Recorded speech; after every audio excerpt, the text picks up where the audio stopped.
Hi, I'm Sarah Robinson, and I'm very excited to be here today to talk to everybody about sparking innovation and creativity. This is one of my absolute favorite topics, creativity in the workplace. So I'm thrilled to be here today to talk to all of you and to hopefully spark your creativity and innovation in the workplace. The very first thing I'd like to do is really get to know you a little bit better.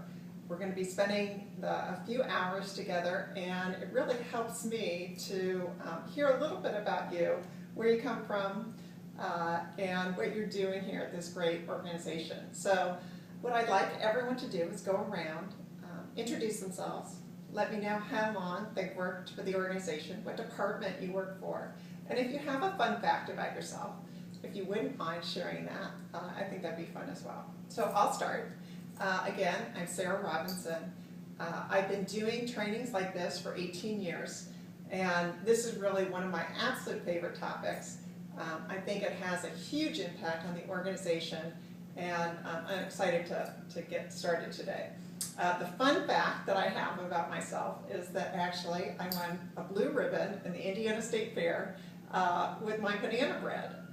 And that was in 2010, so I'm kind of resting on my laurels a little bit, but it was a huge achievement, and yeah, I don't know if any of you can live up to that, but that's what I got. So let's go around the room. Why don't you begin and tell me again your name, your department, how long you've been with the organization, and maybe a fun fact.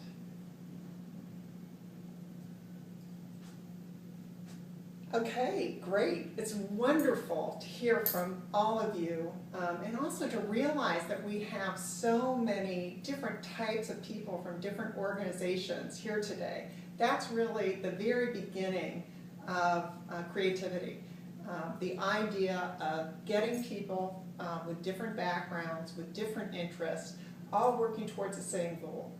And that's really part of what we're going to be talking about today, is the importance of that. Is to talk to people from different areas of your organization. That sparks creativity. That can really be the beginning of some great innovations. So just hanging out at the water cooler while we think of that as maybe time wasted, what we know from research is actually that's where some of the best ideas come from. So do try to reach out to new friends and colleagues at work all the time. That, if nothing else you learned today, that's one of the key pieces of innovation and creativity. Hopefully everyone has a handout. And what you'll see is in our first overhead, we have a question. And what I'm going to ask you to do is do a self-rating. And what I want you to do is rate yourself, and I'm going to force you to rate yourself maybe in a way that you've not thought about before, as either being very creative, and if you're very creative, you think already yourself as a creative person, I want you to give yourself a 10. If you think you're moderately creative, so you're kind of creative, right? I want you to give yourself a 5. And then if you say, Sarah, I'm just not very creative, no. I want you to say 0. I'm going to give myself a 0. So I want you to think about that, and then give yourself a self-rating. You can round up. If you really think you're an 8, round up to a 10. If you think you're a 4, give yourself a 5, okay? All right. Has everyone had a chance to do that? Great. So, how many 10s do we have? Well, okay, we've got 1, 2. All right, great. Well, that's good. Terrific. That's wonderful. Thank you for putting yourselves out there. It sometimes can be a little bit embarrassing, a little awkward to say that you feel that you're creative. And that's wonderful news. Thank you. I hope even by the end of the day you feel even more creative. How many people would rate themselves a 5? Moderately creative. Great. A lot of you. Terrific. That's wonderful. So it looks like maybe the majority say you're kind of creative, right? That's great. And I'm guessing the rest of you, a few of you, say 0, right? Not creative at all. That's okay. That's all right today. But I'm going to give you a couple insights to that. The very first insight is that I think we were all born creative. That we have lost it possibly along the way, but we were all born creative. And what are some of the facts that might show that? One is we all had imaginary play as children, right? that we had Hot Wheels that we took all over the house, and the couch was some desert in the middle of some foreign land, right? That you might have had pretend dolls, or real dolls with pretend lives, right? That were very important to you, right? And along the way, we were told to give those things up, that's childish behavior. So that imaginary play, that creativity that you had, you've lost. And part of that is cultural, that our culture has told us that. In fact, there's a great book, I've put out a couple of books here. The Artist's Way is a terrific book that really is based on that premise, is that how do we regain our creativity?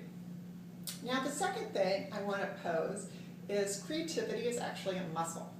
So like no one here would say, hey, I haven't run at all, but I want to go run a marathon, right? You wouldn't probably say that. It's a muscle. Creativity is just like that. You need to work it. And just like training for a marathon, if you want to be supremely creative, you need to be working it. And that means getting a little bit better each day, that there are things you can do. We're going to be doing some of those things today that can help you become more creative. So it's a use it or lose it issue. And hopefully I'm going to give you some tools today that are going to help you really work the muscle of creativity. Some of you have already reported that you have that muscle. We're going to strengthen it. Some of you are not confident about that muscle. You say, no, I'm not very creative. We need to make the beginnings of you using that muscle to feel more comfortable in the future, using it on your own. Most people are advised, I see a physician before you start an exercise plan. That's kind of what we're doing today, okay? So what are some of the things we're going to be doing today? We have a list on your next overhead that really lists 5 things that we hope to accomplish by the end of the day today. The first one is find creative solutions to long-standing problems. Many of you probably can already consider what some of those are. Discover opportunities and alternatives you know or you didn't know existed. So what are some things out there? You want a new alternative, you're just not aware of it. How do you make those things happen? Come up with innovations and new ideas as never before. That sounds very exciting. The iPhone and Apple is a great example of, wow, we didn't even know we had to have this. Now everyone needs one. Lead brainstorming sessions and contribute to others' creativity. We know brainstorming works. I don't know how much you do it here, but brainstorming is a great way to get individuals from your entire department involved in solving problems. So hopefully by the end of today, you'll be able to feel more comfortable with brainstorming sessions. And then the last one is think more clearly and make better decisions. I think all of us would always like to make better decisions. Creativity allows us to do that. It lets us think of more alternatives and therefore come up with the best alternative. What I'd like you to do is look at that list. I want you to circle the one that speaks to you most fervently. Which is the one that you say, okay, there's one thing that I could do here today, Sarah. This is the one. This is the one thing that I would really be happy to come out of here and say, you know what? That is better. I am now feeling more comfortable around brainstorming. I am able to find more creative solutions. So I want you to circle that. Then what I'd like you to do is write a couple things by the side, okay? What would be some of the outcomes? What would be some of the things that would prove to you that that has actually happened? So if you're able to think more clearly and make better decisions, what would be some of the ways that you would be able to tell that that had changed in the workplace, in your daily life? At the end of the week, you could look back and say, wow, I did make some better decisions. I'm going to give you a few minutes to really, and this, I see the look on some of your faces. I know this is a little bit difficult, so I really want to give you a few minutes to think about this, okay?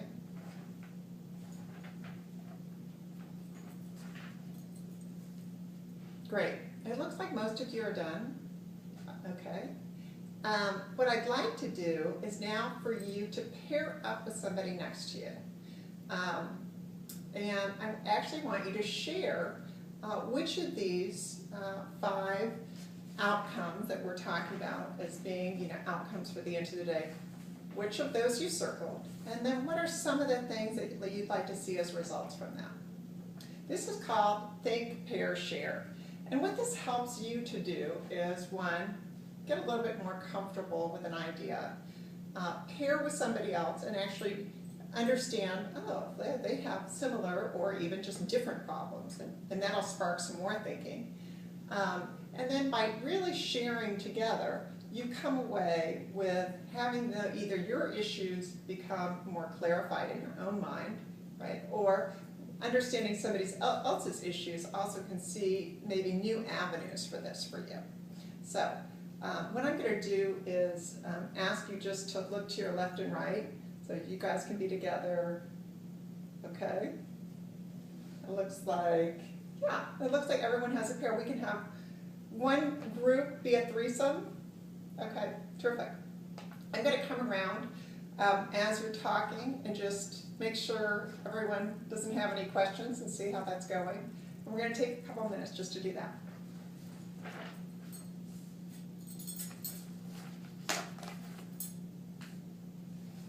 Okay, that was great. What I'd like to do also is to have someone share maybe what was one of your insights or maybe something else that you found from your partner that was interesting about that. Now you can't volunteer somebody else. It's only somebody, okay, it's only somebody that has their own.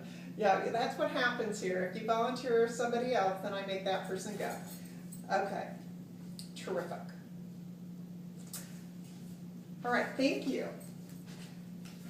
What you're going to see in your next overhead is a quote by Jack London that says, "You can't wait for inspiration. You have to go after it with a club." That's what we're doing here today. We're trying to go after inspiration with a club. So we think of creativity as being really out there. It's actually very intentional. So that's what we're trying to do today is create some practices that are intentional practices that will lead you to more creativity in the workplace. One of the